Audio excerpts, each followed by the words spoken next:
ಹಣ ಇದೆ, ಆದ್ರೆ ಆ ಭಗವಂತ ನಿಜವಾಗ್ಲೂ ನನ್ನ ಮನಸ್ಸಲ್ಲಿ ನೀನ್ ಹಣ ಇಟ್ಕೊಂಡು ಏನ್ ಮಾಡ್ತೀಯಪ್ಪ, ಯಾಕಂದ್ರೆ ನಾನು ಯಾವಾಗ ಕರಿತೀನೋ ಗೊತ್ತಿಲ್ಲ, ಯಾವಾಗ ಬೇಕಾದ್ರೂ ನೀನ್ ಕರಿಬಹುದು, ನೀನ್ ನನಗೆ ಹೇಳ್ಬೇಕು ಹೇಳ್ದೆ ಬಂದ್ಬಿಡ್ತೀಯ, ಯಾಕಂದ್ರೆ ಅಷ್ಟೊಳಗೂ ಏನಾದ್ರೂ ಈ ಸಮಾಜಕ್ಕೆ ಕೊಡು ಅಂತ ನಿಜವಾಗ್ಲೂ ನನಗೆ ನನಗೆ ಮನದಟ್ಟು ಮಾಡ್ಕೊಂಡಿದ್ದೇನೆ ನಾನು. ಯಾಕಂದ್ರೆ ಭಗವಂತ ಯಾವ ಟೈಮಲ್ಲಿ ಬೇಕಾದ್ರೂ ನನಗೆ ಕರಿಬಹುದು. ಈ ಭೂಮಿ ಮೇಲೆ ಪ್ರತಿಯೊಂದು ಜೀವನೂ ಸಹ ಯಾವುದನ್ನು ಒಯ್ಯಕ್ ಸಾಧ್ಯನೇ ಇಲ್ಲ, ಆದ್ರೆ ಇದು ನಿಜ.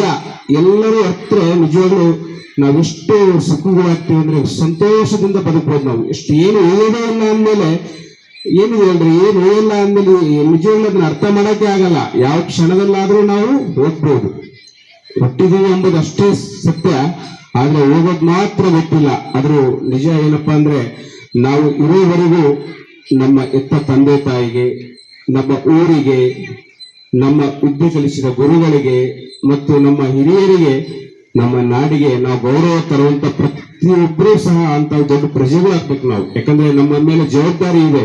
ನಮ್ಮ ದೇಶದ ಪ್ರತಿಯೊಂದು ಜವಾಬ್ದಾರಿ, ಪ್ರತಿಯೊಂದು ಹುದ್ದೆಗಳಿಗೆ ಹೋಗುವಂತ ಶಕ್ತಿ ನಮ್ಮ ನಾಡಿನ ಮಕ್ಕಳಿಗಿದೆ. ಯಾಕಂದ್ರೆ ಇವತ್ತು ಈ ವಿದ್ಯಾರ್ಥಿ ಜೀವನ ಏನಿದೆ ಅಂದ್ರೆ ಇದೊಂತ ಅಡಿಪಾಯ, ಬುನಾದಿ ಅಂತೀವಲ್ಲ, ಮನೆಗೆ ಬುನಾದಿ ಪ್ರಾಥಮಿಕ ಮತ್ತು ಪ್ರೌಢ, ಆಮೇಲೆ ನಾವು ಹೋಗೋದೆಲ್ಲ ಸೆಕೆಂಡ್.